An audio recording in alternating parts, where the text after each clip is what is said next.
Lukas pun mengatakan di dalam Kisah Para Rasul 3 nomor 22 sampai nomor 23. Bukankah di dalam kitab Tauratmu dikatakan Tuhan akan mengutus seorang nabi yang sama seperti Musa. Siapa yang tidak mendengarkan nabi tersebut akan dibunuh dari umat kita. Jadi nabi yang sama seperti Musa adalah nabi yang ketika ajarannya tidak didengarkan diperangi. Bukan justru nabi yang tidak didengarkan ucapannya malah digantung di pohon. Jadi nabi yang sama seperti Musa jelas yang melanjutkan risalah kenabian, yaitu baginda Rasulullah Muhammad sallallahu alaihi wasallam. Sedangkan Kristen ini adalah kelompok yang bidat, bukan ajaran para nabi. Salam satu Tuhan.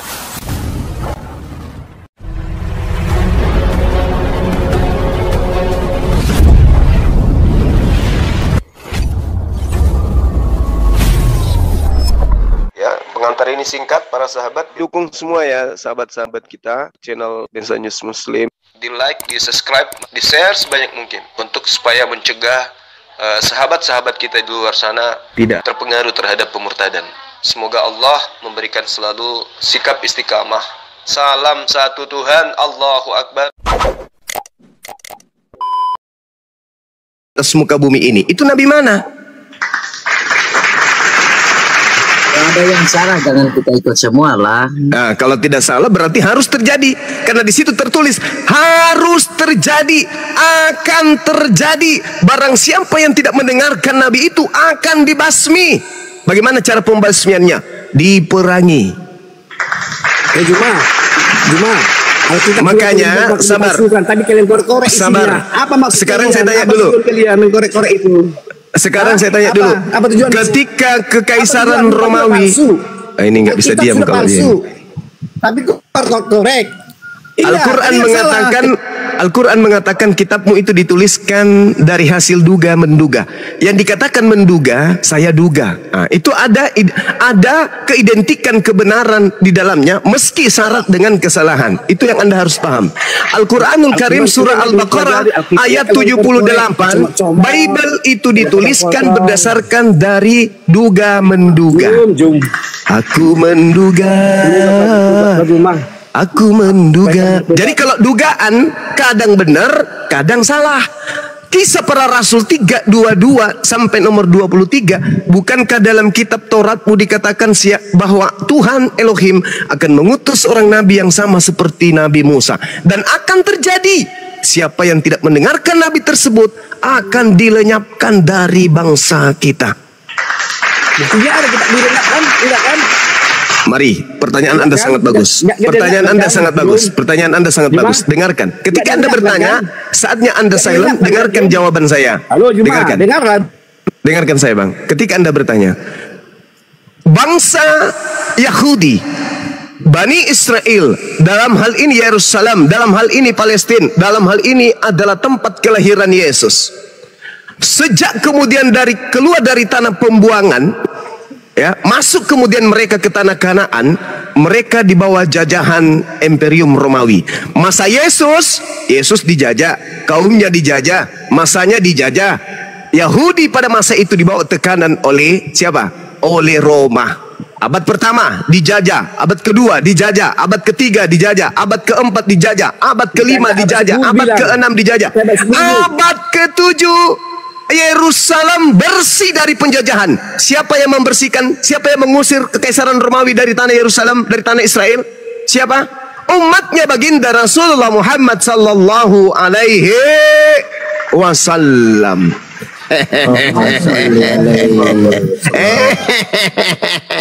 Jadi kebenaran itu harus dituangkan. Jadi apa yang diterangkan oleh Kisah Para Rasul 3:22 sampai 23, dugaan mereka tepat, dugaan mereka benar bahwa Nabi Muhammad datang untuk mengusir semua kejahatan, melenyapkan semua kejahatan yang ada di tanah Israel, tanah Palestina.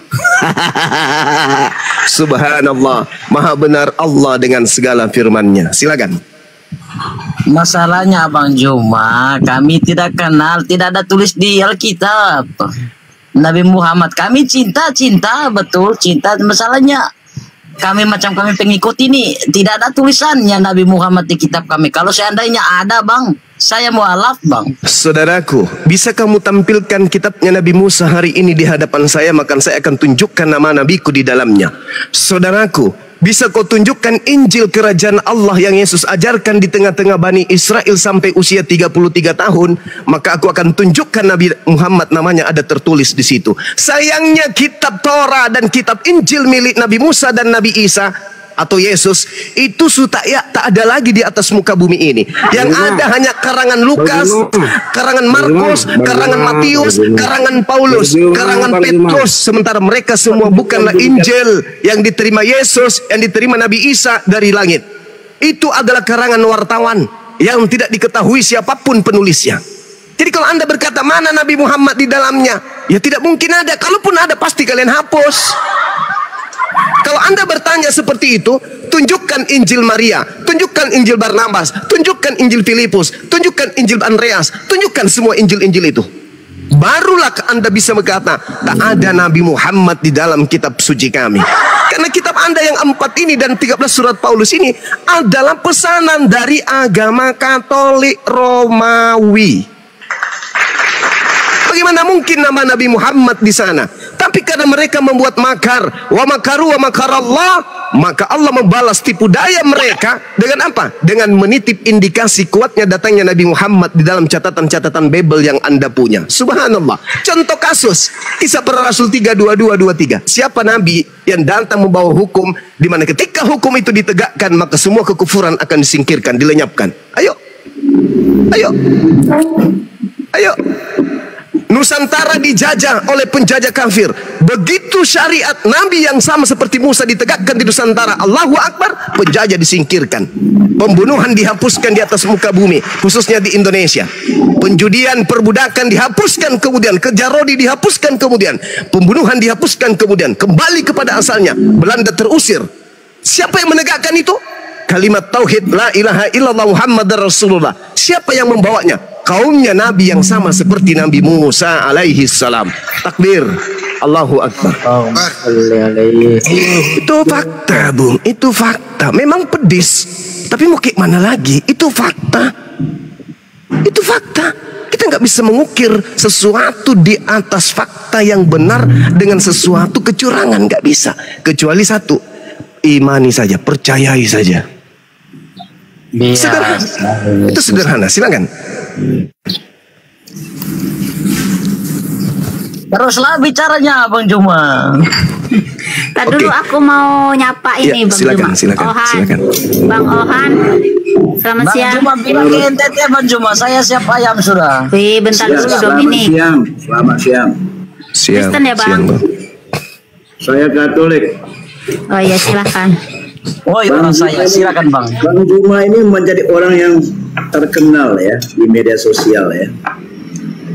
Dari pengetahuan agamanya hampir dikatakan interdisipliner ya.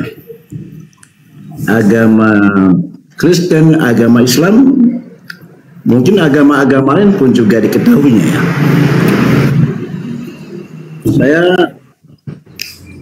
sungguh merasa tertarik juga ya mendengar Bang Zuma, karena sejak saya masuk pada formal TikTok ini dan juga di YouTube itu, Bang Zuma banyak berbicara tentang, langsung poinnya aja Pak, langsung poinnya, nggak usah pakai pengantar. Ya, kita santai saja. Cuman saya ya mau bertanya karena saya melihat guru Bang Zuma di sini sebagai guru saya dulu lah ya, dalam pengetahuan yang sifatnya interdisipliner ini, berkaitan dengan agama Islam ya, dengan Al-Qurannya. Cuma saya mau bertanya Bang Zuma. Silakan Bang, silakan. Salam kenal Bang, silakan. Iya, salam kenal. Kira-kira adakah di dalam Al-Quran itu tertulis yang united atau terpadu dengan kitab Al-Quran dengan kitab-kitab perjanjian lama di dalam Kristen itu, sehingga nabi-nabi yang disebut di dalam Al-Quran itu adalah nabi-nabi yang juga disebutkan di dalam perjanjian lama, yang tidak semua bagi orang Kristen memandang mereka sebagai nabi.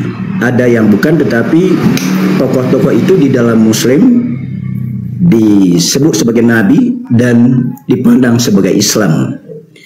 Dan ya itu yang pertama. Nanti ada pertanyaan lanjutannya. Tolong dicerahkan saya dulu tentang itu. Oke, baik. Saya sambil makan ya. Iya, silakan Bang. Bismillahirrahmanirrahim. Ini pertanyaan yang sangat menarik.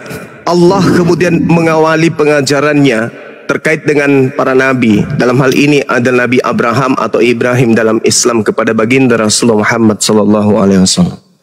Allah berfirman, A'udzubillahi minasyaitonirrajim. Wa may yarghabu an millata Ibrahim illa man safiha nafsa. Dan orang yang membenci ajaran Ibrahim hanyalah orang yang memperbodoh dirinya sendiri. Dan sungguh kata Allah, aku telah memilihnya, Nabi Ibrahim ini, dan sesungguhnya akhirat dia termasuk orang-orang yang soleh. Isqalahu rabbuhu aslim, qala aslamtu lirabbil alamin.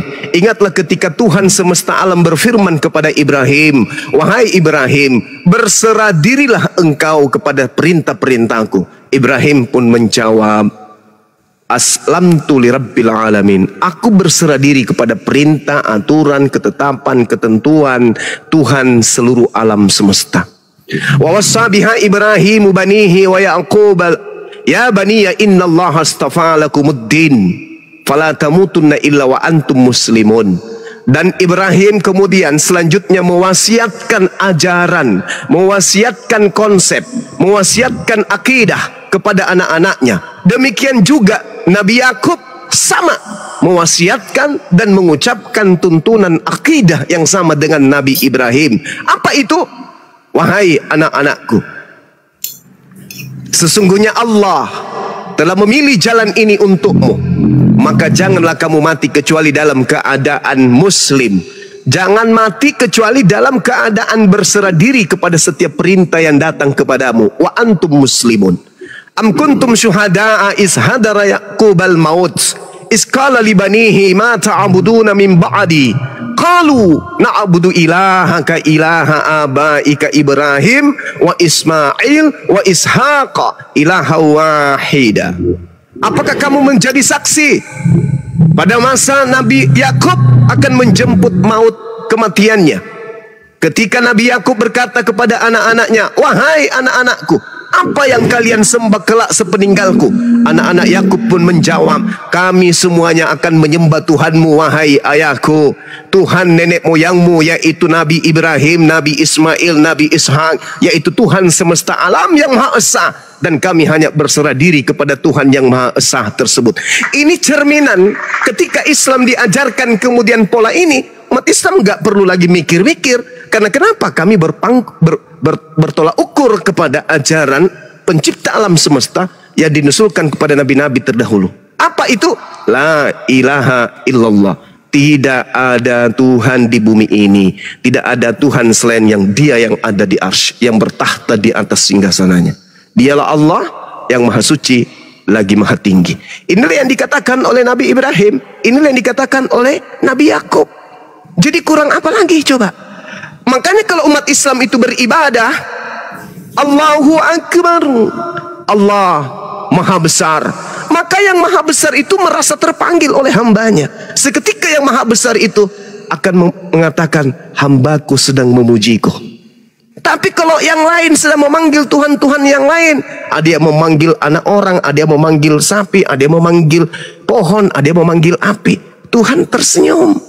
Tunggulah balasanku sekiranya kalian tidak bertaubat. Tapi kalau umat Islam, alhamdulillahi rabbil alamin, segala puji wahai engkau Tuhan semesta alam. Kami tidak memberikan sembahan kami kepada yang lain, hanya kepada pencipta alam semesta.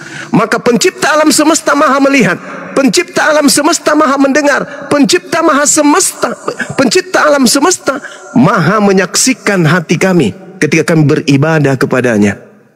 Kami tidak menggantikan Tuhan alam semesta ini dengan Tuhan-Tuhanan yang berinkarnasi menjadi apapun. Tidak. Kami menyembah kepada Dia, Tuhan yang para nabi. Nah, ini sekedar jawaban singkat untuk saudara saya. Silakan.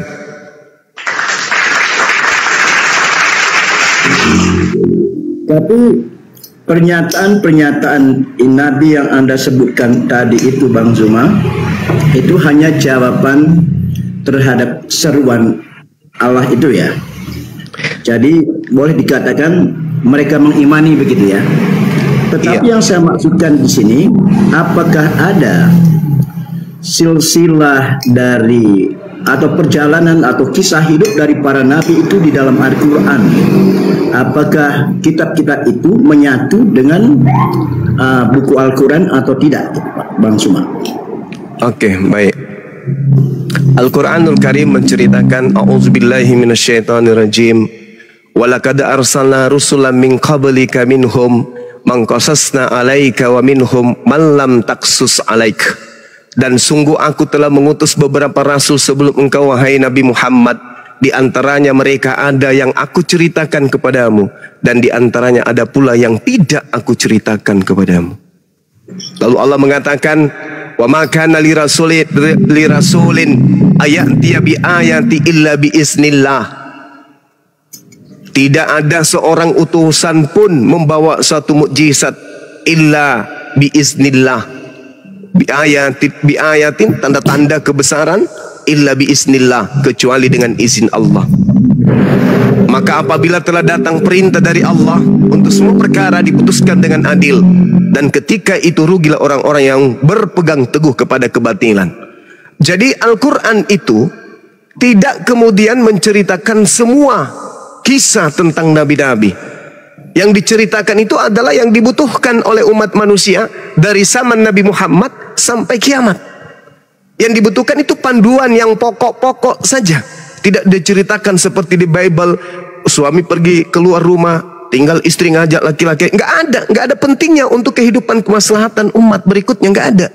Maka Al-Quran diwahyukan oleh Allah lengkap terkait dengan hukum-hukum, baik itu hubungan kita dengan Tuhan, hubungan kita kepada manusia, berbangsa dan bernegara, semua diatur di dalam Al-Quran. Tapi sejarah-sejarah tentang kisah-kisah itu tidak semuanya diceritakan di dalam Al-Quran. Walaqad arsalna rusulan min qablika minhum man qasasna 'alaik wa minhum man lam naqsus 'alaik. Jadi tidak semua diceritakan.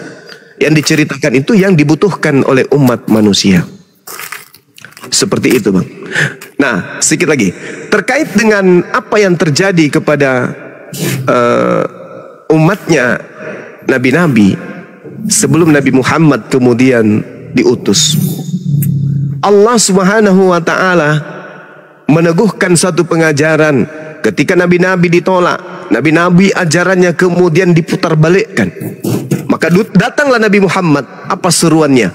Ya ahlal kitab, qad ja'akum rasuluna yubayyinu lakum katsiran mimma kuntum tukhfuna minal kitab wa ya'funa an katsir. Wahai ahli kitab, yang dimaksud di sini adalah orang-orang terdahulu, ahli kitab yang diutus kepada mereka nabi dan rasul. Sungguh rasul kami Nabi Muhammad telah datang kepadamu, menjelaskan kepadamu banyak hal dari isi kitab yang kalian sembunyikan, dan banyak pula yang dibiarkannya untuk tidak dijelaskan. Sungguh telah datang kepadamu cahaya dari Allah dan kitab yang menjelaskan, yaitu Al-Quran. Apa seruan berikutnya? Yahdi bihillah manittaba'a ridwanahu subulas salam. Dengan Al-Quran itulah Allah memberi petunjuk kepada orang-orang yang mengikuti keridaannya kepada jalan keselamatan. Dan dengan Al-Quran itu pula Allah mengeluarkan orang itu dari gelap gulita kepada cahaya dengan izinnya, dan menunjukkan kepada jalan yang lurus, ila siratim mustaqim. Jadi sekarang panduan yang satu-satunya inilah Al-Quran. Tak ada lagi kitab-kitab yang lain. Yang ada hanya Al-Quran. Makanya saudara Kristen, sekuat apapun kalian menegakkan hukum Taurat, tidak akan pernah bisa, karena Tauratnya sudah tak ada. Sekuat apapun kalian menegakkan ajaran Isa, Yesus, tidak akan mungkin bisa. Sebab yang kalian tenteng bukanlah kitabnya Nabi Isa, bukan kitabnya Yesus, tapi cerita-cerita yang dihasilkan dari hasil penyelidikan. Jadi tak bisa. Maka satu-satunya kemudian Allah yang maha penyayang menurunkan panduan terakhir. Wahai ahli kitab, tinggalkan itu. Menujulah kepada jalan keselamatan yang akan ditunjukkan oleh Rasulku. Yahdi, ya ahlal kitab, qad ja'akum rasuluna yubayyinu lakum katsiran mimma kuntum tukhfuna minal kitab. Hanya ada satu lagi, yaitu Al-Quranul Karim. Itu perintah Allah. Demikian.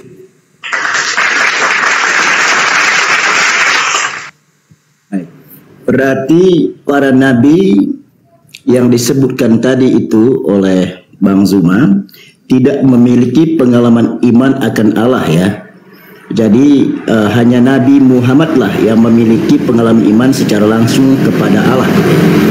Bagaimana Anda bisa melihat bahwa nabi-nabi itu juga memiliki kekuatan ilahiyah yang memperkuat iman Muslim, iman Islam?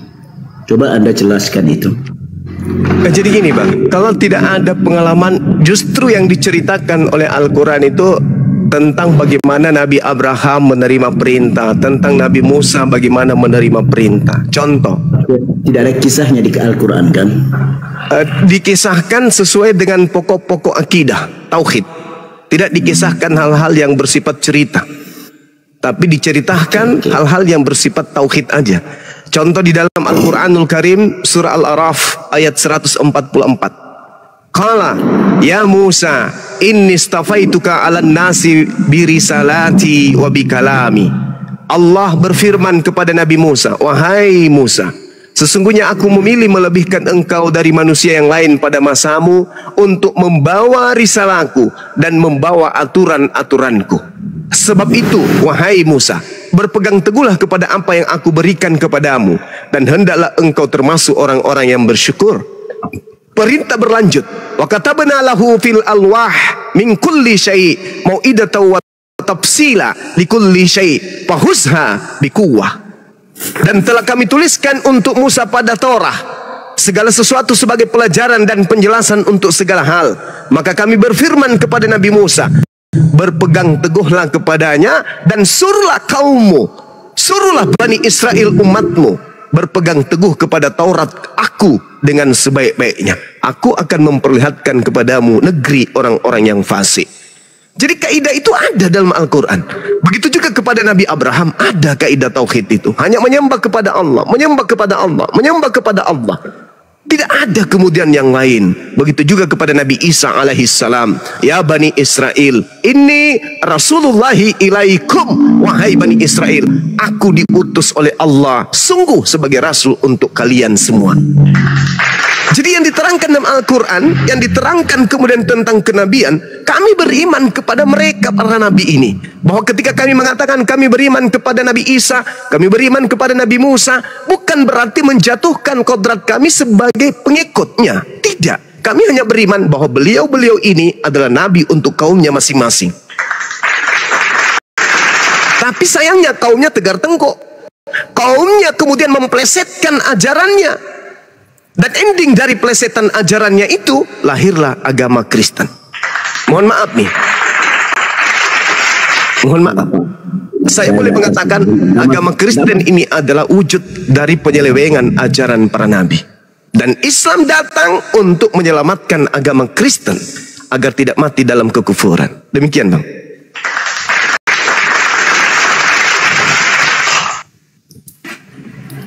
Sudah 3 pertanyaan dia itu Banyu. Masih ada pertanyaan? Nggak ditanya balik boleh? Silakan Bang, silakan. Itu penjelasan yang bagus ya Bang, cuma mendorong saya untuk semacam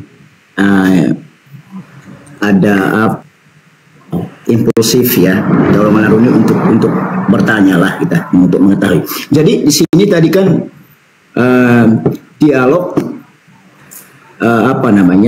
antara Allah itu dengan Nabi Muhammad ya, yang dititahkan di dalam Al-Quran itu tadi. Iya. Itu berarti apa dikatakan Nabi Muhammad itu sepertinya tidak merujuk pada sumber tulisan ya, tapi hanya berdasarkan sebuah kisah gitu ya. Jadi tidak merujuk pada sebuah tulisan atau bukunya gitu. Rujuk pada tulisan mana atau Alkitab mana gitu. Hanya apakah ini spekulasi saja ya, kan bisa salah. Apakah Nabi Muhammad hanya mendengar dan mengatakan kembali apa yang pernah dia dengar dari cerita-cerita pada kitab-kitab orang Yahudi gitu? Ya, baik. Saya jawab. Bismillahirrahmanirrahim. Al-Quran menjelaskan ma dalla sahibukum wa ma gawa. Nabi Muhammad tidak sesat dan tidak pula keliru. Wa ma yantiqu 'anil hawa, dan tidaklah yang diucapkan itu yaitu Al-Qur'an menurut nafsunya. In huwa illa wahyu yuha. Tidak lain Al-Qur'an yang diucapkannya itu adalah wahyu yang diwahyukan kepadanya. Allamahu syadidul quwa, yang diajarkan, yang dibisikkan, yang dinuzulkan kepadanya melalui Roh Kudus yang sangat kuat. Jadi betul pernyataan Abang, beliau tidak membaca Taurat, beliau tidak membaca Injil, beliau tidak membaca Mazmur, tidak. Seketika dia datang, ilham itu disampaikan kepada kaumnya. Anda percaya wahai kaumku, Anda tidak percaya, itulah yang wajib aku sampaikan dari ilham yang aku terima. Maka orang-orang yang melihat pada masa itu, ini nggak mungkin dia karang sendiri, nggak mungkin, ini mustahil. Nah, kemudian Nabi Muhammad menguraikan ilham yang diterimanya itu kepada umatnya. Uraian inilah yang disebut hadits. Jadi Nabi Muhammad dikelari orang yang buta huruf, maksudnya dia tidak tahu siapa itu Abraham, siapa itu Nabi Musa, siapa itu Isa, nggak tahu. Apa itu Taurat, apa itu Mazmur, apa itu Injil, dia nggak tahu. Semata-mata yang datang dia sampaikan. Nah, inilah kemudian para apologet Islam biasa mengambil apa? Ulangan 18 nomor 18. Aku Tuhan akan mengutus seorang nabi yang sama seperti engkau wahai Nabi Musa. Aku akan menaruh firmanku di mulutnya. Makanya Al-Quran itu 100% semuanya berasal dari mulut Rasulullah, bukan pendapat-pendapat orang. Seperti di dalam Bible, mohon maaf, Lukas berkata, Theophilus yang mulia, banyak orang yang menyusun bla bla bla. Itu kan perkataan, bukan perkataan Yesus. Berarti perkataan yang keluar dari mulut Lukas. Sementara nabi yang sama seperti Musa hanya satu. Berarti kitab yang dibawa semuanya wajib terlontar dari mulutnya saja, bukan mulut orang lain. Aku akan mengutus seorang nabi yang sama seperti engkau Musa. Aku akan menaruh firmanku di mulutnya. Nah, nabi ini ketika berfirman, kata Ulangan 2:18, dia akan mengawali firmannya dengan Ismi Anoki, menyebut namaku. Nah, Al-Quran ketika disebut Bismillahirrahmanirrahim, dengan menyebut nama Allah yang maha pengasih lagi maha penyayang, baru masuk di bacaan Alhamdulillahirrabbilalamin. Jadi Al-Quran ketika dia datang tidak ada pembelajaran. Ada loh di dalam kitabnya orang terdahulu. Apa bang? Apa bang? Ini ada ulangan. Ayo kita karang yuk. Nabi Muhammad nulis apa? Seakan-akan dari mulutnya ada firman keluar. Karena di sini aku akan menaruh firman di mulutnya. Itu tak ada pembelajaran kayak begitu, nggak ada. Nabi Muhammad seorang diri selama 22 tahun kurang lebih wahyu mengucur kepadanya dan dia sampaikan kepada para sahabatnya. Tak ada kajian-kajian belajar Torah dulu, belajar bahasa Yunani dulu, nggak ada. Nggak ada sama sekali. Nanti setelah Islam dan Kristen bertemu di panggung dialog, baru muncul bahwa apa yang ditorehkan oleh Al-Quran sudah dinubuatkan rupanya di dalam Ulangan 18:18. Meski kami umat Islam tidak butuh itu. Karena Al-Quran, tanpa cerita itu Al-Quran sudah utuh 1400 tahun. Jadi cerita ini hanya menguatkan teman-teman Kristen untuk percaya kepada Al-Quranul Karim. Itu bang, silakan. Dari situ tadi saya menyimpulkan berarti agama Islam adalah agama ilham ya. Sama sekali benar. Ya, diilhamkan lewat Nabi Muhammad. Ya. Baik, seorang diri ya. Dari secara manusia, saya kan bisa berpikir, apakah benar Nabi Muhammad saat itu benar diilhamkan oleh Allah? Dan apakah tidak muncul karena pengalaman atau apa yang dia dengarkan oleh agama-agama yang terdahulu? Terutama Kristen itu kan muncul lebih awal sebelum Islam muncul di Arab ya. Tetapi secara agama gitu ya, tidak secara agama ya. Jadi apakah tidak muncul karena semacam itu sehingga Nabi Muhammad bisa membuat suatu cerita yang sama demi dirinya? Iya. Gimana Bang? Itu aja. Itu Iya. Bang Zuma. Jadi, Izinkan saya analogi 1-2 menit. Jadi gini, ada orang datang ke dokter bersalin. Selamat pagi Bu Dokter, selamat pagi Paman. Nih saya mau meriksa kandungan saya, hamil atau tidak, laki atau perempuan. Jadi untuk mendeteksi kebenaran orang wanita ini sudah ditidurin atau tidak, maka butuh waktu 1 bulan, 2 bulan, 3 bulan, 4 bulan. Ibu diperiksa dengan alat yang canggih, dilihat dari USG, dari komputer yang ada, kemudian positif dia hamil, anaknya jenis kelamin laki-laki. Kesimpulannya adalah wanita ini benar-benar pernah ditiduri oleh seorang laki-laki, meskipun tak ada manusia lain yang pernah melihat dia ditidurin. Zaman bergulir membuktikan bahwa wanita ini pernah disetubuhi. Hanya orang gila yang menolak itu, karena fakta akurat menyatakan wanita ini hamil dan dia mengandung seorang laki-laki. Ini analoginya tentang Al-Quran. Tak ada orang Indonesia yang pernah melihat Nabi Muhammad menerima wahyu. Tidak ada orang Indonesia yang pernah hadir pada saat Roh Kudus datang kepada beliau.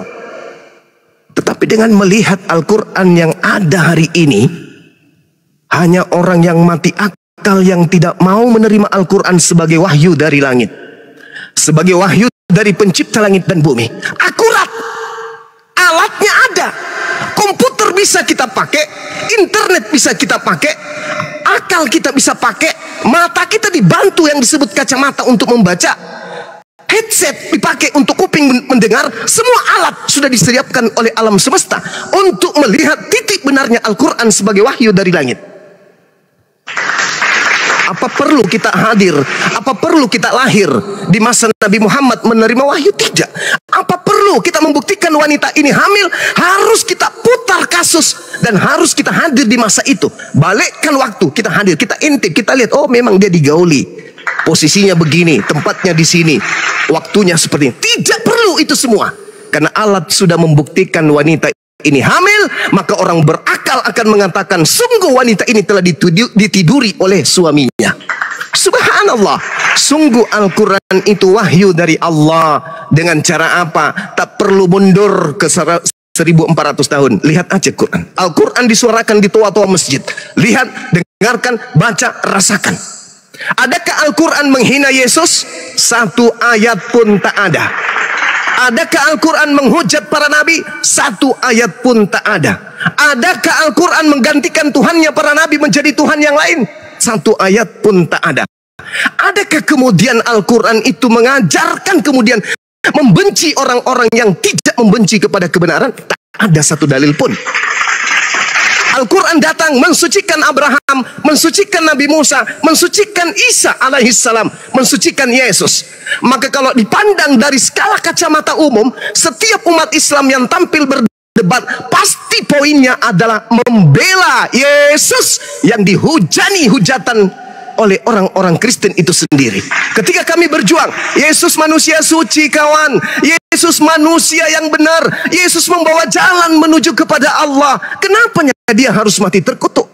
Kenapa dia harus diludahin? Kenapa 3 kali kalian mengimani dia ditelanjangin, dia digantung di pohon? Kenapa? Apa yang merasuki kalian? Kami memperjuangkan Yesus tidak disalibkan. Yesus manusia suci. Yesus adalah utusan Tuhan. Yesus orang yang intim kepada Allah. Dia terkemuka di dunia dan di akhirat. Kenapa harus disalibkan? Demi nafsu dosa-dosa kalian yang kalian lakukan harus ditebus oleh dia.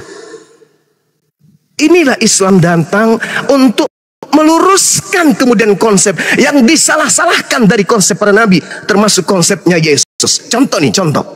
Yohanes 17 nomor 3. Hidup kekal itu adalah mereka mengenal Engkau satu-satunya dan mengenal Aku Yesus yang Engkau utus. Berarti ada 2 yang harus dikenali. Apa itu? La ilaha illa huwa rabbus samawati wal ard wa ana Rasulullah, wa Yesus Rasulullah, wa Isa Rasulullah. Konsep itu tersimpul dengan indahnya di dalam Al-Quranul Karim. Makanya ajakan Allah, qad ja'akum, itu ajakan Allah. Wahai orang-orang ahli kitab, yahdi bihillah manittabaa ridwanahu subulas salam. Wahai orang-orang Yahudi, wahai orang-orang Nasrani, Al-Quran datang diutus oleh Allah untuk memberi petunjuk kepada kalian yang ingin mengikuti keridaan Tuhan pencipta alam semesta kepada jalan keselamatan. Kenapa kalian menolak? Kenapa kalian musuhi? Kenapa kalian benci? Adakah di Al-Quran memaki-maki Yesusmu? Adakah dalam Al-Quran membuat tafsiran-tafsiran untuk memaki Yesusmu? Tidak. Al-Quran datang untuk kemudian melepaskan Yesus dari belenggu orang-orang kafir. Al-Quran datang untuk mensucikan dia yang dikatakan mati terkutuk di atas tiang salib. Andai saja Al-Quran datang, memang betul Tuhan mereka itu mati terkutuk di atas tiang. Saya pun ragu tentang Al-Quran. Tapi subhanallah, alat untuk USG, alat untuk mendeteksi kehamilan akurat. Beberapa zaman kemudian lahir anaknya, betul dia hamil, betul dia mengandung anak laki-laki. Begitu kiamat datang, betul Islam yang benar, betul Isa itu hanya seorang nabi, betul Yesus hanyalah seorang nabi. Dan Yesus mengusir orang-orang yang kemudian mempertuhankannya di hadapan Tuhannya. Wa iskalallahu ya Isa bin Maryam, a'anta qulta linnas tahizuni. Wahai Isa, apakah engkau yang mengajarkan orang-orang ini menuhankan dirimu selain daripada aku? Qala subhanaka ma yakunu li an aqula ma laysa li bihaqq. Maha suci engkau ya Allah, aku Isa tidak pernah mengajarkan sedikit pun untuk mengajarkan mereka sembahlah aku. Apa yang aku sampaikan? Ma qultu lahum illa ma amartani bi ani abudullah Rabbi wa rabbakum. Aku mengajarkan kepada umatku Bani Israel, sembahlah Allah, Tuhanku dan Tuhanmu. Itu yang Nabi Isa sampaikan.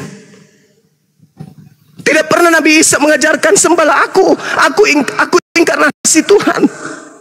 Nabi Isa tidak pernah mengajarkan aku adalah teopani Tuhan, aku adalah firman yang menjadi daging. Nabi Isa tidak pernah mengajarkan itu. Dan suara ini bukan hanya ada dalam Al-Quran, suara ini pun disuarakan dalam Bible yang saudara-saudara Kristen pegang. Yohanes 12:49, aku berkata-kata bukan dari diriku sendiri, apa yang aku katakan adalah apa yang diperintahkan oleh Tuhanku untuk aku katakan, aku sampaikan. Bahkan dia mengatakan apa, Maria jangan kau sentuh aku, tapi kau pergi kepada saudara-saudaraku, katakan kepada mereka aku akan pergi kepada Tuhanku dan Tuhanmu. Yohanes 4:22, apa kata Yesus? Aku dan kalian menyembah Tuhan yang kita kenal, sedangkan mereka menyembah Tuhan yang mereka tidak kenal. Subhanallah. Nabi Isa mempersaksikan dirinya, ya Bani Israel, ini Rasulullahi ilaikum. Yesus mempersaksikan dirinya di tengah-tengah Bani Israel. Yohanes 5:36, dengarkanlah wahai kalian, aku ada kesaksian yang lebih penting dari kesaksian Yohanes Pembaptis, bahwa semua mujizat yang aku lakukan, membangkitkan orang mati, membuat orang lumpuh berjalan, orang buta melihat, semua yang aku lakukan itu justru bersaksi bahwa aku adalah utusan Allah, utusan Tuhan. Jadi kurang apa lagi? Hanya iblis yang menutup tabir kebenaran ini kepada saudara-saudara Kristen. Anda masuk Islam, Anda membaca Quran, Anda membaca Quran, Anda memuliakan Yesus. Anda membaca Quran, Anda memuliakan Tuhan yang mengutus Yesus. Anda kemudian masuk Islam, Anda sungguh menjadi pengikut Yesus yang setia. Apa itu? Mendudukkan perkara dia hanyalah utusan Tuhan. Lalu kenapa harus membenci Islam? Kenapa harus mengatakan kami ini adalah penghujat, penista, kami menyembah batu, kami menyembah dan seterusnya? Kenapa harus membenci Nabi Muhammad? Nabi Muhammad datang untuk meluruskan kalian. Fabashirhum bi azabin alim. Wahai Nabi Muhammad, suruh kaummu sampaikan kabar gembira ini kepada mereka. Apa itu? Saudara-saudaraku, ketika kalian mati dalam kekufuran, kalian kekal di neraka. Sampaikan, jangan biarkan mereka mati dalam kekufuran. Sampaikan. Fabashirhum, sampaikan kepada mereka, sampaikan kabar gembira ini. yang menangkap kabar berita tentang kebenaran Islam akan tinggalkan kekufuran dan masuk menerima kabar gembira itu. Apa itu? Sekiranya aku mati dalam kekufuran, maka aku mati dalam keadaan tersiksa hidup kekal di dalam api neraka. Mana bukti Matius? Dalilnya Matius 7 nomor 22-23. Pada hari terakhir nanti banyak orang berseru kepadaku, Tuhan, Tuhan Yesus, Tuhan Yesus, bukankah kami di dunia tadinya bernubuat pakai namamu, mengusir setan pakai namamu juga, bahkan kami bermujizat pakai namamu juga. Kata Yesus, pada hari itulah aku akan berterus terang kepada mereka, enyahlah daripada aku, wahai engkau yang memanggilku Tuhan, aku tidak mengenal kalian, kalian semua adalah pembuat kejahatan. Apa kata Quran? Wa idza husyiran nasu kanu lahum a'da wa kanu lahum bi ibadatihim kafirin. Pada hari kiamat nanti apa yang mereka sembah akan menjadi musuh-musuh mereka, dan apa yang mereka puji, pujian-pujian mereka semuanya akan ditolak oleh yang mereka sembah. Ini yang ditorehkan di dalam Matius 7 nomor 22-23. Subhanallah, Rasulullah Muhammad sallallahu alaihi wasallam tidak pernah kemudian belajar tentang Bible, tidak pernah membaca kitab Yohanes, tidak pernah membaca kitab Matius. Tapi apa yang ditorehkan 1400 tahun, kami umat Islam ternyata tahu apa yang disampaikan itu betul. Ternyata dalam Matius 7 orang Kristen diusir oleh Yesus. Subhanallah. Mohon maaf saudaraku, saya panjang lebar, ini demi untuk kebenaran kita bersama. Demikian. Takbir, Allahu Akbar. Masya Allah, Allahu Akbar. Tolong teman-teman dibantu tet-tetnya teman-teman ya. 100k ya. Masya Allah, Bunda. Lanjut. Analogi tadi bagus sih. Cuman analogi itu kan analogi yang bersifat empiris ya, Bang Suma. Misalnya tadi dokter memastikan seorang ibu itu telah hamil dan sudah pasti ada suaminya gitu ya. Itu kan sudah jelas itu. Jadi secara empiris itu memang bisa dibuktikan dan kesimpulan logisnya sudah pasti ada yang menghamili. Tetapi berkaitan dengan iman di sini ya, dan konsep akan iman itu saya pikir mungkin tidak terlalu tepat untuk analogi itu ya, karena tidak ada pembuktian empiris. Kalau kita pun mengatakan ada bukti empirisnya, ya boleh saya katakan secara pribadi ya, saya mengatakan itu bisa sebuah klaim empirik ya, karena empirik ini hal-hal yang memang secara kebenaran dapat dilihat secara visual. Oke. Kemudian tadi bahwa di dalam Al-Quran memang tidak disebutkan bahwa Nabi Muhammad membenci Yesus, dan tidak dituliskan satu kata pun kebencian akan Yesus. Sekalipun itu muncul dari Muslim, misalnya Bang Zuma mungkin pernah menghujat, tapi itu sebagai manusiawinya ya. Tapi Al-Quran itu sendiri tidak menulis demikian. Mungkin teman-teman yang lain yang polemikus juga mungkin pernah menghujat, tetapi itu secara manusiawinya. Oke, baik Bang Zuma. Terus yang saya mau katakan kemudian itu adalah bahwa tadi dikatakan bahwa Nabi Muhammad itu tidak punya kesalahan apapun di dalam menyampaikan apa yang dia dengar, apa yang dia tahu di dalam hatinya, apa yang difirmankan oleh Allah itu, gitu ya. Kemudian siapa yang memastikan bahwa Nabi Muhammad itu tidak pernah salah? Apakah teman-teman Rasul, teman-teman teman-teman Rasulinya itu? Ya, baik. Jadi Nabi Muhammad sallallahu alaihi wasallam hanya menyampaikan apa yang diterima oleh beliau dari Allah. Makanya terkait dengan pewahyuan, jelas Nabi Muhammad itu tidak pernah salah. Makanya dikatakan oleh Al-Quran, ma dalla sahibukum wa ma gawa. Nabi Muhammad tidak sesat dan tidak pula keliru. Itu sudah dijawab oleh Al-Quran. Kalau ada kekeliruan dari diri Nabi Muhammad, berarti ilmu pengetahuan sudah ada yang bertolak belakang dengan Al-Quran. Alhamdulillah, sampai hari ini tak ada disiplin ilmu yang melalui kajian ratusan tahun itu bertolak belakang dari Al-Quranul Karim. Semuanya selaras, semuanya sepadan. Zaman apapun, seperti apapun canggihnya masa itu, tidak bisa menghanyutkan Al-Quran, tidak bisa menelantarkan Al-Quran. Al-Quran selalu hadir, berjalan seiring, seimbang dengan perkembangan zaman. Al-Quran tidak pernah keteteran. Contoh, ketika ditemukan kemudian Al-Quran, langit tidak bertiang. Sedangkan di Bible dikatakan langit ini bertiang. Ilmu pengetahuan meninggalkan kitab tersebut. Karena belum ada kisah, belum ada cerita, belum ada ilmu, belum ada pengetahuan, ilmuwan, sains yang menemukan tiang langit. Nabi Muhammad tidak pernah keluar dari tempat beliau mengajar, berani menyampaikan langit tidak bertiang. Langit tidak bertiang. 1400 tahun tidak pernah ada yang menemukan tiang langit. Ini pembuktian seperti analogi yang saya katakan tadi. Ada yang mengatakan sesuatu 1400 tahun silam, dibuktikan hari ini betul. Ada juga yang mengatakan beberapa tahun silam, dibuktikan hari ini salah. Sesederhana ini kemudian untuk insting bagi akal kita untuk mengetahui kebenaran itu. Sederhana. Nabi Muhammad seorang diri, hidup di zaman jahiliyah, bukan hidup di Yunani, bukan hidup di Romawi, bukan hidup di Mesir, di mana mereka sudah punya peradaban. Ini Nabi Muhammad hidup di zaman jahiliyah, jahil sejahil-jahilnya, menjadi cahaya sampai 1400 tahun silam dan sampai hari kiamat. Ajarannya itu. Nah, inilah cerminan seorang diri. Tapi kalau kita melihat Bible, informasinya 40 orang yang menulis Perjanjian Lama, Perjanjian Baru, banyak yang menulis. Disatukan mereka dengan segala kecanggihan yang mereka punya, dengan segala kemajuan yang mereka punya, ternyata tak sanggup kemudian untuk mengalahkan satu orang yang membawa Al-Quran, Nabi Muhammad. Contoh sederhana, sederhana sekali, sederhana.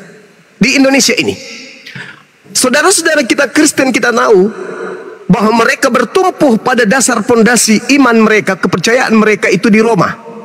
Roma, mereka mengenal konsep Trinitas, konsep tiga Tuhan dalam satu hakikat. Kemudian mereka menyebut sembahan mereka dengan sebutan Theos. Theos harusnya mereka pertahankan. Berhadapan dengan Tuhannya umat Islam, Allah, ternyata Theos hilang. Allah yang masuk ke dalam Bible. Begitu hebatnya Allah ini tidak bisa dilumpuhkan. Allah ke Amerika tetap Allah. Allah ke negeri manapun yang mayoritas Kristen yang benci Islam sekalipun, Allah tetap tegak di sana. Tidak ada yang bisa menundukkan kata Allah ini. Bahkan Bible yang tidak beriman kepada Allah pun tunduk berserah, harus menghilangkan kata Theos, harus menghilangkan kata dewa, dan yang diagungkan di sana adalah Allah. Meskipun teman-teman menyebutnya dengan sebutan Allah, tapi kemenangan sudah nyata bagi kami umat Islam. Tak ada Theos masuk ke terjemahan Al-Quran. Tak ada Yesus yang masuk ke terjemahan Al-Quran. Tak ada. Tapi tetapi Nabi, Rasul, Roh Kudus, kemudian Alkitab kemudian masuk menghantam Bible. Kebenaran selalu di atas, kebatilan selalu di bawah. Itu fakta, itu fakta. Tolong didengarkan baik-baik. Kebenaran selalu di atas, kebatilan selalu di bawah. Itu fakta. Subhanallah. Silakan. Baik. Ya, tentang penjelasan teologis saya tidak kesana lah, karena kan kalau berbicara soal teologis itu kan hal-hal yang tentu ketika seseorang tidak menerima sampai kapanpun akan menolak. Saya tidak mau kesana gitu ya. Tadi saya tidak punya kapasitas juga untuk menjelaskan konsep iman saya. Saya hanya mau melanjutkan pertanyaan ya tentang belum lanjut, boleh nggak Pak Juma bukti empiris ini diperjelas dulu Pak Juma sama dia? Silakan. Boleh nggak saya tanya dia? Silakan. Pak Ohan, izin Pak Ohan. Tadi Anda menyinggung mengenai bukti empiris. Ya, gitu ya. Empiris adalah proses. Saya dulu ya ngomong Bang. Saya udah izin sama Bang Juma. Empiris adalah persesuaian data dan fakta. Saya ingin abang buka Matius 27 51 sampai 54. Anda coba buktikan secara empiris itu, Bang. Ini dongeng apa pernah terjadi, Bang? Matius 27 51 54. Di sana itu saya bacakan kalau Anda nggak punya Bible. Silakan Anda baca. Di sana pernah terjadi gempa bumi, bukit batu terbelah, dan orang-orang kudus bangkit bersama Yesus. Itu kesimpulannya, Bang. Bisa dibuktikan secara empiris, Bang, ini beberapa tahun yang lalu. Silakan.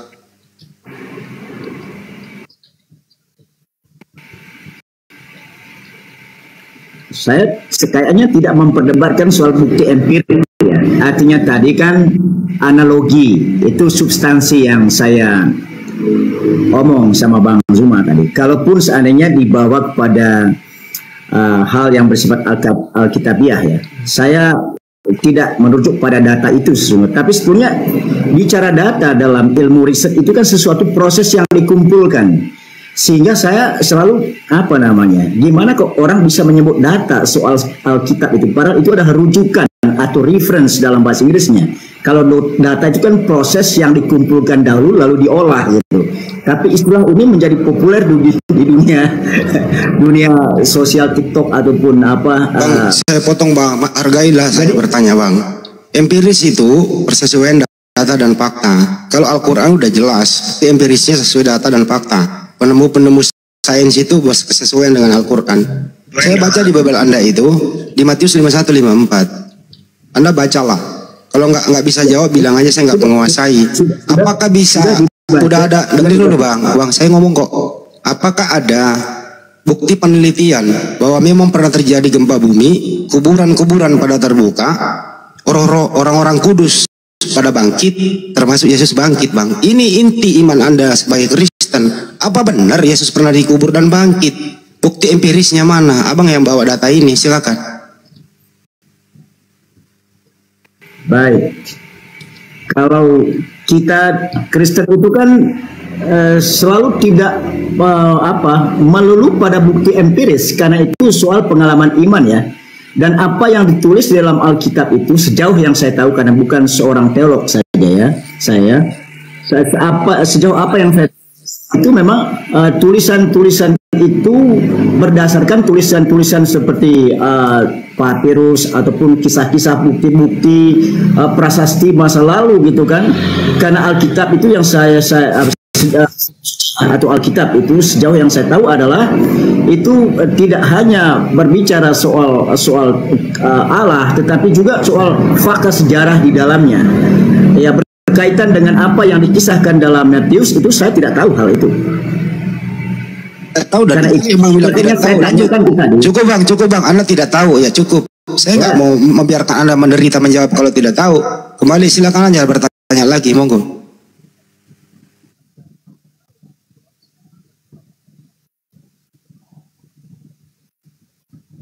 Bang Juma ya. Iya, nggak apa-apa Bang Andi, nggak apa-apa. Ya, baik. Lebih pas dengan Bang Zuma kayaknya. Baik Bang Zuma, tadi saya sudah lupa apa yang saya mau tanyakan selanjutnya. Ya, tadi ya. Baik, saya karena saya lupa dan runutnya pertanyaan itu tadi, saya akhirnya kepada yang berikutnya ya. Soal kata Islam itu sendiri. Kalau Allah tadi itu kan kata itu kan saya seorang pembelajar bahasa. Bahasa itu kan bersifat universal dan kadang-kadang orang itu bisa memakai bahasa setempat untuk mudah dipahami gitu ya, mewakili sebuah konsep bisa dipakai bahasa setempat untuk mudah dipahami gitu ya. Jadi silahkan ya itu boleh dikatakan bahwa Allah telah Al-Quran telah menaklukkan Kristen dan sebagainya dengan memakai kata Allah gitu ya. Saya pikir dari seorang pembelajar bahasa, saya mengatakan bahwa bahasa itu adalah bersifat universal. Kembali kepada pertanyaan saya tadi, agak melompat karena saya lupa runutnya saya diinterupsi tadi ya. Jadi kata Islam itu sendiri Bang Zuma Ini maksudnya apa dan sejak kapan itu kata Islam itu dipopulerkan di dalam dunia Arab? Oke, baik. Jadi kata Islam itu kemudian ada di dalam Al-Quranul Karim dalam surah Al-Ma'idah. Ya teman-teman, Al-Ma'idah, betul ya? Atau An-Nisa. Al-Yawma akmaltu lakum dinakum. Di situ jelas dikatakan oleh Allah bahwa kata Islam ini itu merujuk kepada kata damai kalau dalam bahasa kita. Nah, sedangkan asal usul daripada kata Islam ini sendiri itu berasal dari akar kata salam, salama dan seterusnya. Nah, apakah kata ini sudah disampaikan, sudah dilisankan, dilafazkan kemudian oleh orang-orang Arab? Sudah dilafazkan kata-kata itu. Di mana kata aslama yang artinya berserah diri itu kemudian sudah diajarkan kemudian oleh orang-orang Arab. Bahkan kata salam, salom itu sudah dituturkan juga oleh orang-orang Ibrani, oleh orang Aramaik. Sehingga kata Islam ini sudah familiar oleh keturunan Abraham. Jadi bukan hal yang baru, bukan suatu kata yang baru. Jadi kalau ada kata salima yang artinya selamat, kemudian kalau ada kata yang berkaitan dengan shalom, itu adalah identik dengan Islam. Makanya kalau dikatakan Yesus itu juru selamat, berarti Yesus itu juru Islam. Sejak kapan kemudian kata Islam ini menjadi baku? Ya sejak Rasulullah Muhammad SAW menerima wahyu kemudian untuk menyebut nama Islam sebagai agama yang diridai dan agama yang disempurnakan kemudian. Itu bang. Jadi Al-Quran sudah menjelaskan itu, pada hari ini telah kusempurnakan agamamu, yaitu Islam. Nah, sehingga kata-kata yang tadinya muncul dalam keseharian orang Arab, salima, aslamu dan seterusnya, itu menjadi pokok utama di dalam membentuk akidah mereka. Oh, ternyata untuk selamat ada sebuah agama yang disebut Islam. Jadi kata aslama yang kemudian membentuk atau dibentuk atau terbentuk menjadi kata Islam. Pemeluknya disebut Muslim. Yang mana intinya antara Islam adalah hukum dan Muslim ada yang berserah diri kepada hukum ini. Maka inti dari keislaman itu adalah penyerahan diri, tunduk berserah diri kepada yang memberikan aturan, yaitu Allah. Seperti itu bang. Studi sejarah katanya itu kapan muncul dalam peradaban Islam, kata peradaban Arab ya, bukan peradaban Islam, kata Islam itu sendiri. Ketika dikaitkan dengan kapan lahirnya Nabi yang Anda sebut Nabi, kalau bagi kami itu Bapak Abraham, ya Anda Muslim menyebutnya sebagai Nabi Ibrahim. Kalau itu dikoherensikan dengan kapan lahirnya Nabi Ibrahim dan kapan kata Islam itu muncul dalam bahasa intersosial orang Arab, lalu kenapa nabi-nabi itu disebut Islam gitu loh. Dan sementara bahwa kata Islam itu sendiri menjadi suatu formasi baru ketika lahir Nabi Muhammad, sehingga itu menjadi identik dengan agama yang disampaikan oleh, bukan agama ya, iman ya, karena agama itu sebuah institusi selanjutnya, iman yang dibawa oleh Nabi Muhammad. Begitu Bang Zuma. Ya, baik. Jadi kata selamat itu, atau kata salimah, atau kata aslamah, itu adalah kata yang familiar dalam bahasa sehari-hari orang Arab sebelum Al-Quran itu datang. Tapi yang dimaksud dengan kata Islam, kandungannya adalah terbebas dari celah baik secara lahir maupun batin. Maka itu merujuk kepada satu pondasi, Islam. Makanya di Islam itu pembersihan jasmaninya ada, pembersihan rohaninya ada. Maka disebutlah Islam. Tapi kalau kata salima, kata aslama, kata shalom, itu sudah bahasa sehari-hari. Tidak perlu ada kajian. Al-Quran kemudian menjelaskan, al-yauma akmaltu lakum dinakum wa atmamtu alaikum ni'mati wa raditu lakumul islam madinah. Artinya kesempurnaan yang tadi yang saya katakan bahwa ini adalah kata yang digunakan sehari-hari, aslama yang dimaksud ketika dia utuh menjadi satu pokok keagamaan, maka disebutlah Islam. Maka Islam ini yang menghantarkan manusia terbebas dari noda baik secara lahir maupun batin. Jadi kata ini sudah digunakan, tapi tidak merujuk kepada satu konsep. Ketika Islam itu datang baru merujuk kepada satu konsep. Ternyata ada konsep yang paten yang bisa membebaskan manusia benar-benar bebas dari noda dosa baik secara lahir maupun batin. Apa itu? Islam. Kalau hanya sekedar ingin selamat dari kejaran anjing, orang sudah menggunakan kata itu. Selamat dari banjir, orang sudah mengatakan. Tapi selamat lahir dan batin dalam pokok pondasi kebenaran kemurnian akidah, maka masuk ke dalam Islam. Nah, kapan itu terjadi? Al-Quran surah Al-Ma'idah menjelaskan dalam ayat ketiga, al-yauma akmaltu lakum dinakum. Pada hari ini telah kusempurnakan ajaranmu untukmu, dan telah aku cukupkan nikmatku bagimu, dan telah aku ridha Islam sebagai agamamu. Tetapi barang siapa terpaksa karena lapar dan seterusnya, ada hal yang diharamkan yang kemudian mendapatkan uzur, pembolehan. Nah, itulah Islam. Segala sesuatu diatur dalam Islam. Maka Islam yang berasal dari kata aslama yang tadi itu adalah pembebasan diri dari noda atau celah dosa baik lahir maupun batin. Nah, itu Islam. Nah, lalu bagaimana kemudian orang-orang terdahulu para nabi disebut Muslim? Yaitu tadi, Muslim itu adalah pelaku dari Aslam, pelaku dari ajaran selamat. Ketika ada orang kemudian ingin selamat, maka dia harus melakukan apa yang diperintahkan oleh Tuhan. Adam diperintahkan, Adam mau selamat, jangan makan buah. Kapan makan buah, maka dia tidak selamat. Sore, matahari yang diselamatkan. Tapi kalau Yahudi dan Islam, yang diselamatkan adalah orang yang dibicarakan tentang doa. Assalamualaikum, keselamatan atasmu. Waalaikumsalam, dan atasmu juga keselamatan. Nah, Yesus sebagai juru selamat berarti dia adalah pemimpin pada masanya untuk mengajarkan ajaran Islam, bukan mengajarkan ajaran Kristen. Ajaran Kristen itu di Kisah Para Rasul 11:26, pengikut Paulus pertama kali disebut Kristen. Nah, pengikut Paulus ini makan babi. Yesus tidak bersunat. Yesus bersunat. Mereka nyanyi-nyanyi. Yesus tidak.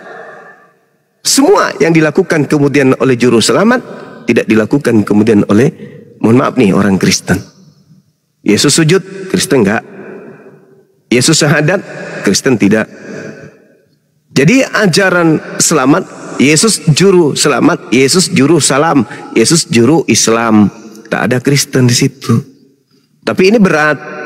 Tak ada Kristen yang bisa menerima ini kecuali dengan lapang dada dan akal sehat. Saya kira demikian, Bang. Terima kasih banyak atas segala pertanyaannya. Bagi saudara-saudara Kristen kan bisa menyimpulkan penjelasan atas pertanyaan-pertanyaan itu kan bisa nanti. Tapi ini kan nggak ada siaran ulangnya ya, Bang ya? Ada di YouTube. Ada di YouTube. Nanti kan bisa. Sebelum Anda pamit, Bang, saya mau nanya ke Bang Juma, kalau Anda mau menanggapi boleh. Kan tadi Bang Juma menerangkan ada Nabi Adam sampai Nabi Muhammad SAW. Ada nggak mereka semua para nabi ini pernah mengatakan dia seorang Kristen? Silakan Bang Juma dulu, baru Anda boleh tanggapi, silakan. Nggak ada. Kristen itu kan Kristos. Kristos dalam bahasa Yunani, kemudian Mesiah atau Musiah dalam bahasa Ibrani. Al-Masih kalau dalam bahasa Arab. Nabi-nabi tidak ada yang pernah mengaku sebagai pengikut Mesias, karena gelar Mesias ini hanya diberikan kepada orang-orang tertentu yang pemangku daripada firman Tuhan yang datang kepada mereka, seperti Nabi Harun, Saul yang ada dalam Ibrani, dalam kitab Ibrani, kemudian Salomo, Daud, termasuk Yesus, tapi diingkari. Yesus ini adalah Mosiah atau Al-Masih, tapi diingkari kemudian. Nanti Islam datang meneguhkan bahwa Yesus yang kalian tolak itu sebenarnya adalah Mesias yang kalian tunggu, tapi mereka tidak pernah mau tahu. Tidak, Yesus itu anak haram, Yesus itu anak zina, dia penyihir dan seterusnya. Sampai hari ini, bahkan mereka punya kitab tafsir bernama Talmud yang menceritakan Yesus direbus di neraka dalam tinja yang mendidih. Nauzubillah. Bahkan mereka punya kitab tafsir. Jadi ketika ditanya adakah kemudian yang nois, saya katakan ada. Jadi adakah Nabi yang kemudian menjadi pengikut Mesias? Itu saya belum temukan, kecuali kalau Nabi Musa juga disebut Al-Masih, maka pengikutnya adalah Harun, karena Harun diminta untuk menjadi pengikut Nabi Musa alaihissalam. Bukan pengikut sih, tapi pendamping daripada Nabi Musa. Seperti itu Bang Handi. Pak Wahan bisa nanggapi Pak, kalau penjelasan Bang Juma belum dibantah silakan. Kalau Anda bisa buktikan, ternyata Kristen ini belakangan datang Pak, tidak ada hubungannya korelasinya dengan para nabi. Bisa ditanggapi Pak?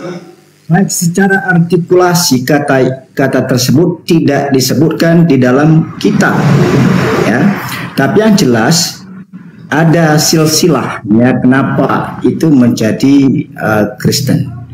Yang jelas bahwa perjanjian Allah dengan Abraham bahwa karena dosa maka akan diturunkan seorang juru selamat, dan itu sudah dimuatkan oleh para nabi ya, dari Bani Israel.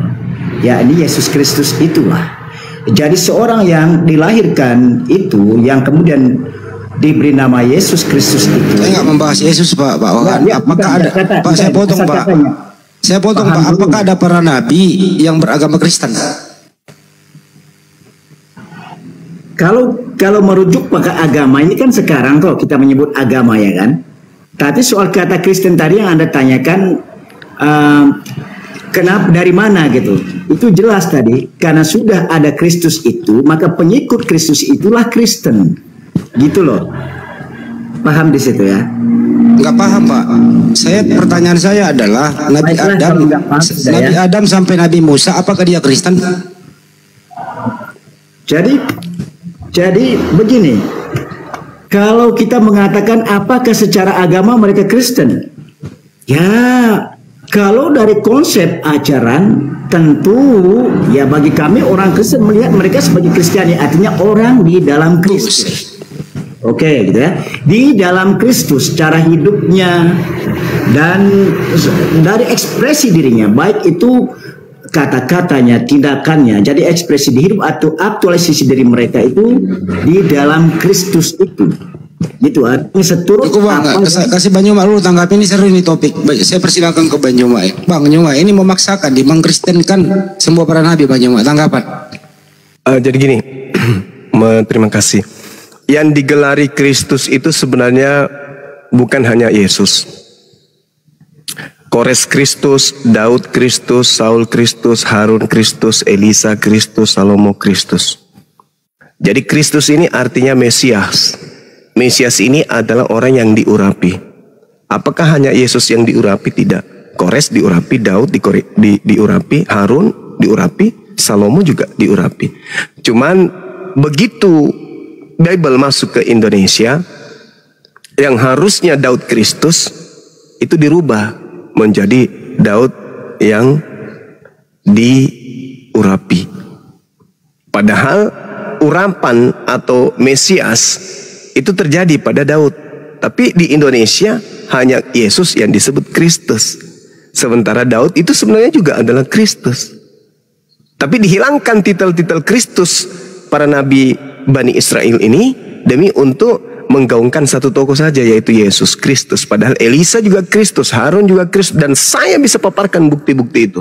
Kalau mereka yang saya sebutkan ini adalah Kristus juga.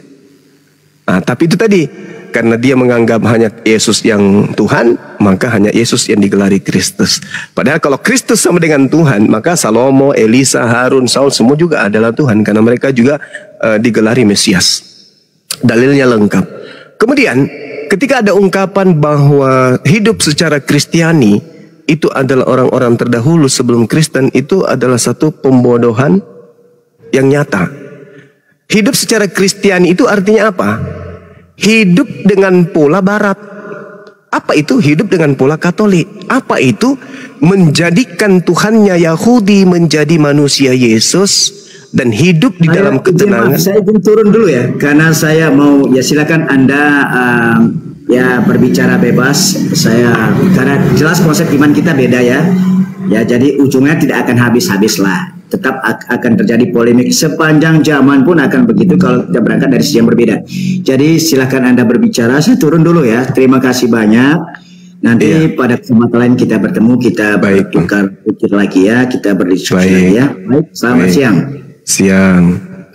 Ya, jadi saya lanjutkan sesuai dengan pertanyaan ini dan menanggapi ucapan saudara kita yang Kristen tadi itu. Memang kuping nggak kuat kalau kita menjelaskan kebenaran, karena kebatilan itu pasti akan kabur ketika yang hak ditegakkan. Nah, tuduhan bahwa para nabi itu hidup secara Kristen itu adalah bohong. Hidup secara Kristiani berdoa dalam 3 nama Tuhan, Bapa, Anak, dan Roh. Itu tidak dianut oleh nabi-nabi, termasuk Yesus tidak pernah berdoa dalam 3 nama ini. Kemudian hidup secara Kristiani itu ibadah Minggu. Nabi-nabi mana ada ibadah pada hari Minggu? Tidak ada bait suci atau kemah pertemuan yang didirikan untuk ibadah Minggu. Jadi itu adalah kebohongan. Kemudian yang ketiga, tak ada nabi-nabi yang melakukan nyanyian-nyanyian yang memuji kepada Yesus. Tak ada. Sedangkan Kristiani hidup dengan lagu lagu rohani mereka, dengan pemujaan-pemujaan kepada anak Maria. Apakah nabi-nabi melakukan? Tidak, Yesus aja kagak.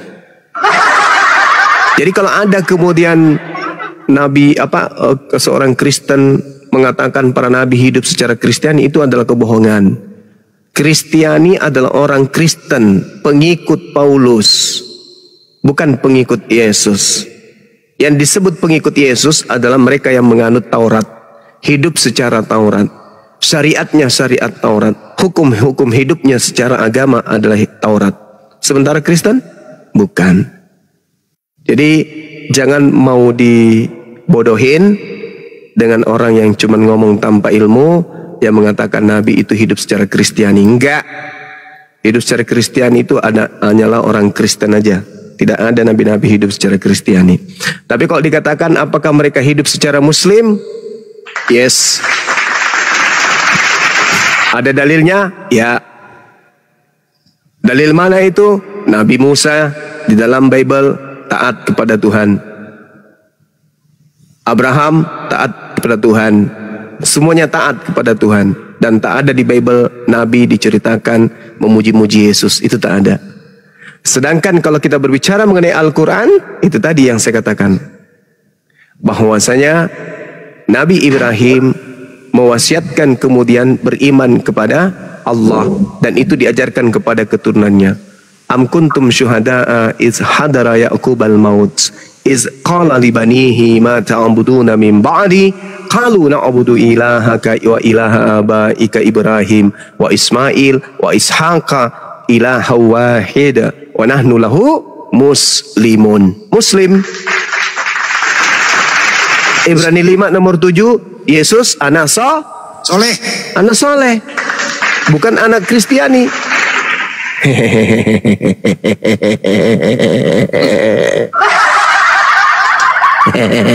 Tapi ini Banyuma, tadi ada momen-momen tertentu. Saya mengucapkan assalamualaikum warahmatullahi wabarakatuh. Waalaikumsalam. Tadi ada momen-momen tertentu, saya juga terharu, bergetar. Saya rasa netizen juga banyak yang komen, Banyuma sepertinya bergetar, sedih begitu dalam momen menjawab pertanyaan, terus menjelaskan bahwa janganlah Anda salah Tuhan setelah menjelaskan Al-Quran. Momen-momen seperti tadi bergetar itu Banyuma, kenapa? Kasihan sama mereka atau seperti apa? Silakan. Ya Allah ya Rabb. Jadi gini Bang Andi, saya ingat aja sih perjuangan Nabi Muhammad. Bagaimana kemudian Nabi Muhammad itu diutus oleh Allah ke atas muka bumi ini untuk meluruskan segala kebengkokan yang dilakukan oleh anak keturunan Adam.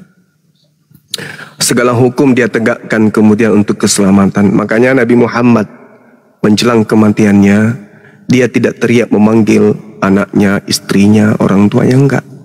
Dia memanggil umatnya, ummati, ummati, ummati di penghujung hidupnya. Dan umatnya ini bukan cuma umat Islam saja.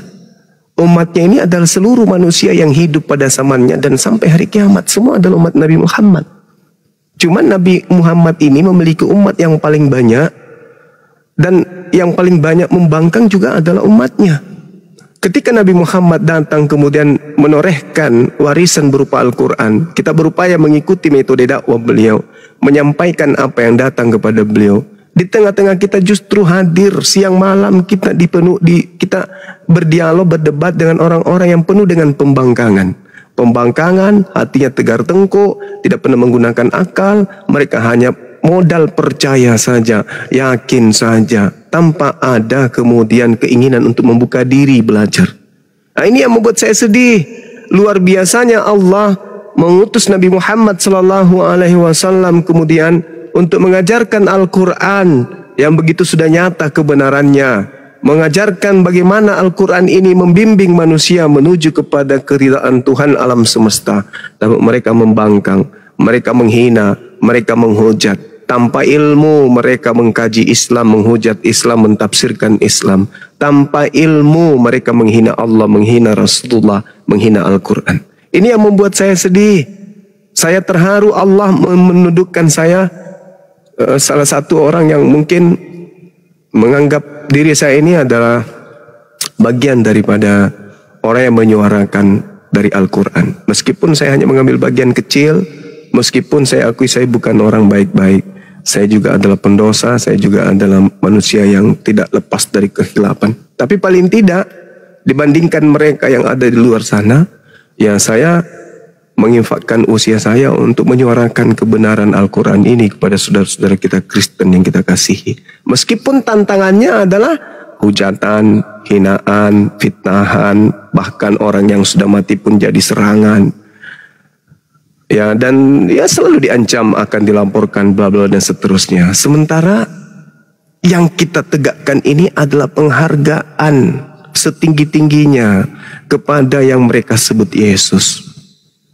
Ya, penghormatan yang semulia-mulianya kepada yang mereka sebut Tuhan, yaitu Yesus. Betapa mereka murka ketika kita mengatakan Yesus tidak disalib. Mereka marah, mereka ngamuk, mereka benci. Mereka kemudian tidak menyukai itu. Mereka suka kalau apa yang iblis inginkan terjadi sehingga merasuki Yudas itu benar-benar terjadi. Mereka mau betul-betul hamba Tuhan yang suci ini mati terkutuk di atas pohon. Mereka mati-matian untuk memperjuangkan itu. Sampai mereka tidak jarang diantaranya menghina, menista, mengancam Bang Suma. Padahal yang saya lakukan siang malam itu adalah bagaimana pitnahan-pitnahan orang-orang terdahulu terhadap Nabiullah itu hilang, terbebas dari dirinya. Tapi apa yang terjadi? Dicaci, dimaki, dinista, dan seterusnya. Ya meskipun itu semua saya ikhlas, saya ridho. Saya ikhlas, saya ridho. Nah ini yang membuat saya terharu Bang Handi ketika ditanyai tentang Nabi Muhammad, implementasinya tentang Yesus. Bahwa Islam datang bukan tanpa alasan. Islam datang itu sebagai harapan terakhir untuk para pendosa. Islam adalah harapan terakhir dari Allah yang Maha Pengasih lagi Maha Penyayang kepada para pendosa. Kalian punya dosa, mau hapus, mau dihilangkan, mau dimurnikan, kalian mau disucikan, masuk Islam. Kalian tidak dibiarkan terluntalan, tidak dibiarkan kemudian menjadi anak yatim. Ada Islam sebagai rumah yang untuk mengademkan diri Anda lahir batin. Bukan hanya di dunia, dan di akhirat. Sekarang kalau kita masuk di dalam agama mereka, mana jaminannya? Aku menjamin siapapun yang menyembahku akan, mana jaminan dari dia? Nggak ada. Tapi kalau Allah, beliau Allah Subhanahu Wa Taala menjamin sepenuhnya kepada siapapun yang beriman dan bertakwa kepadanya. Nah inilah Bang Handi yang membuat saya tadi itu terharu, dan ya itu dari dalam, bukan dibuat-buat ya teman-teman. Ketika berbicara mengenai Rasulullah, kaitannya dengan misi beliau diutus oleh Allah untuk menyelamatkan teman-teman kaum kafir ini, ya pasti saya terharu. Karena yang kita cari bukan popularitas, bukan nama yang kita cari, bukan supaya wajah kita dikenal di mana-mana, bukan supaya nama kita diharumkan di mana-mana, bukan. Tapi yang kita cari ini adalah bagaimana teman-teman kita bisa kemudian mendudukkan perkara tentang keimanan itu pada tempat yang seharusnya. Di Indonesia mayoritas Islam banyak di luar sana, tapi di Indonesia inilah mayoritasnya. Maka karena kita mayoritas Islam, maka sepatutnya ada gelombang untuk menyuarakan Islam demi untuk menyelamatkan orang-orang di luar Islam. Mereka terima alhamdulillah, mereka tidak terima juga ya kita astagfirullah aja. Karena la ikraha fiddin, tak ada paksaan dalam ajaran agama Islam. Sedangkan di antara mereka sudah ada yang mengakui bahwa Kristen memang harus diajarkan dengan cara paksaan kepada orang di luar Islam demi untuk menyelamatkan mereka dari kesalahan, dari dosa. Nah itu juga kita, bedanya kita dengan cara mengajak mereka tanpa paksa. Kalau mereka mengajak dengan cara paksa, dengan cara apapun mereka kemudian lakukan. Filipi 3 nomor 18, 1 Korintus 9 ya nomor 21, nomor 20, 21. Itu sebagai implementasi tata cara mencari pengikut. Demikian Bang Handi. Masya Allah.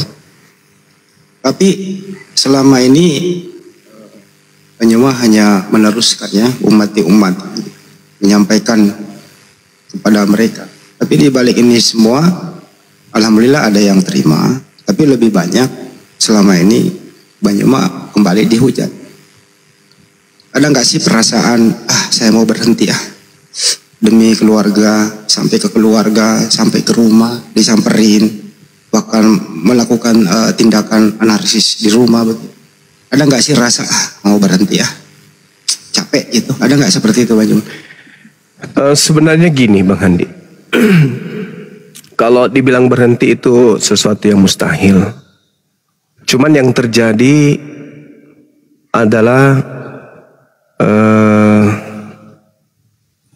keadaan lelah, capek, itu udah pasti itu ya. Kemudian kadang hati ini juga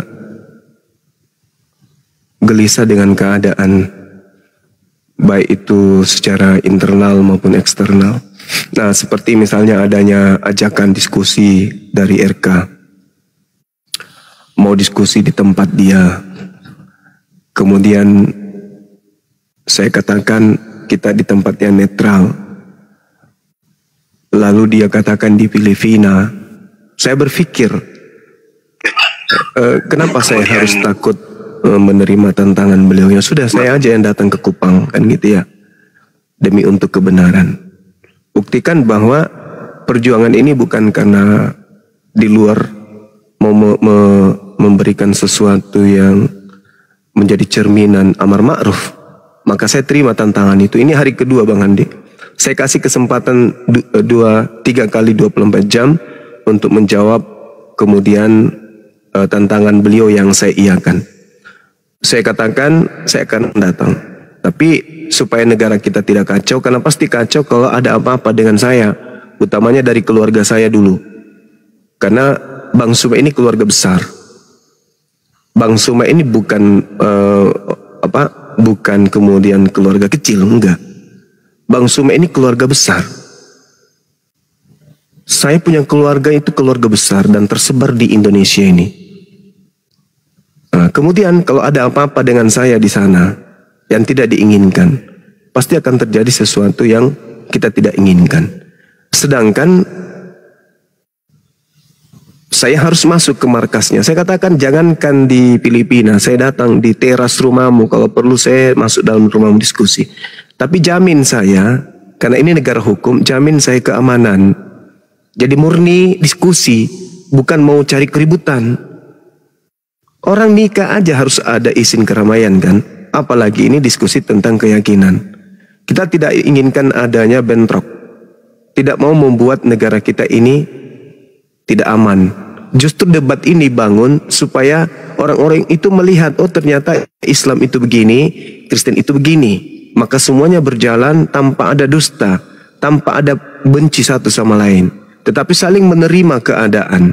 Islam memang begini, Kristen memang begini. Oh ternyata wajar kalau Islam menyuarakan kayak begini. Oh ternyata wajar kalau Kristen menyuarakan kayak begini. Sehingga kita sebagai rakyat Indonesia itu sudah adem. Kristen melakukan kristenisasi ternyata ada perintahnya di dalam Bible. Islam menyuarakan kemudian Islam karena memang ada perintah dalam Al-Quran. Jadi hal ini bukan hal tabu lagi.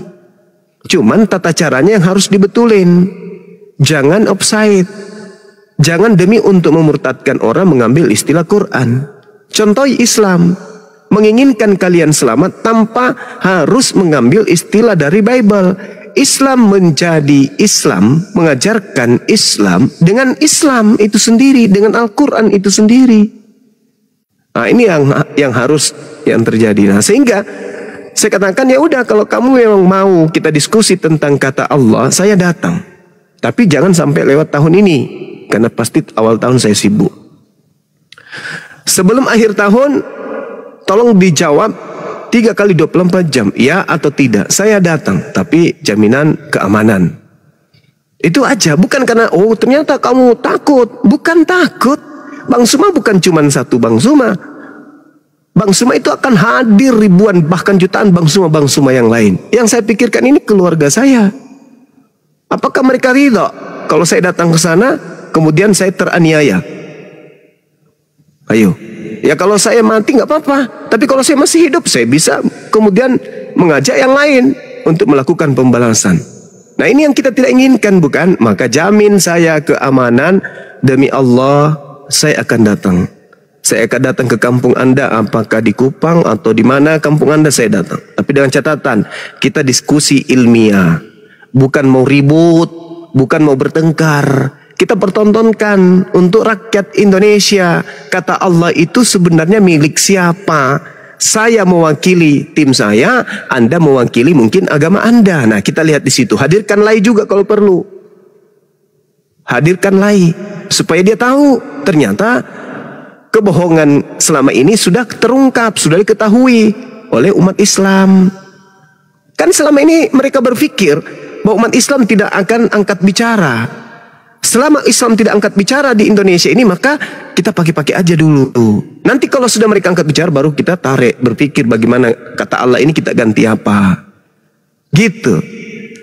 Jadi kalau saya ditanya apakah mau berhenti, enggak mungkin saya berhenti di dunia apologet, enggak mungkin.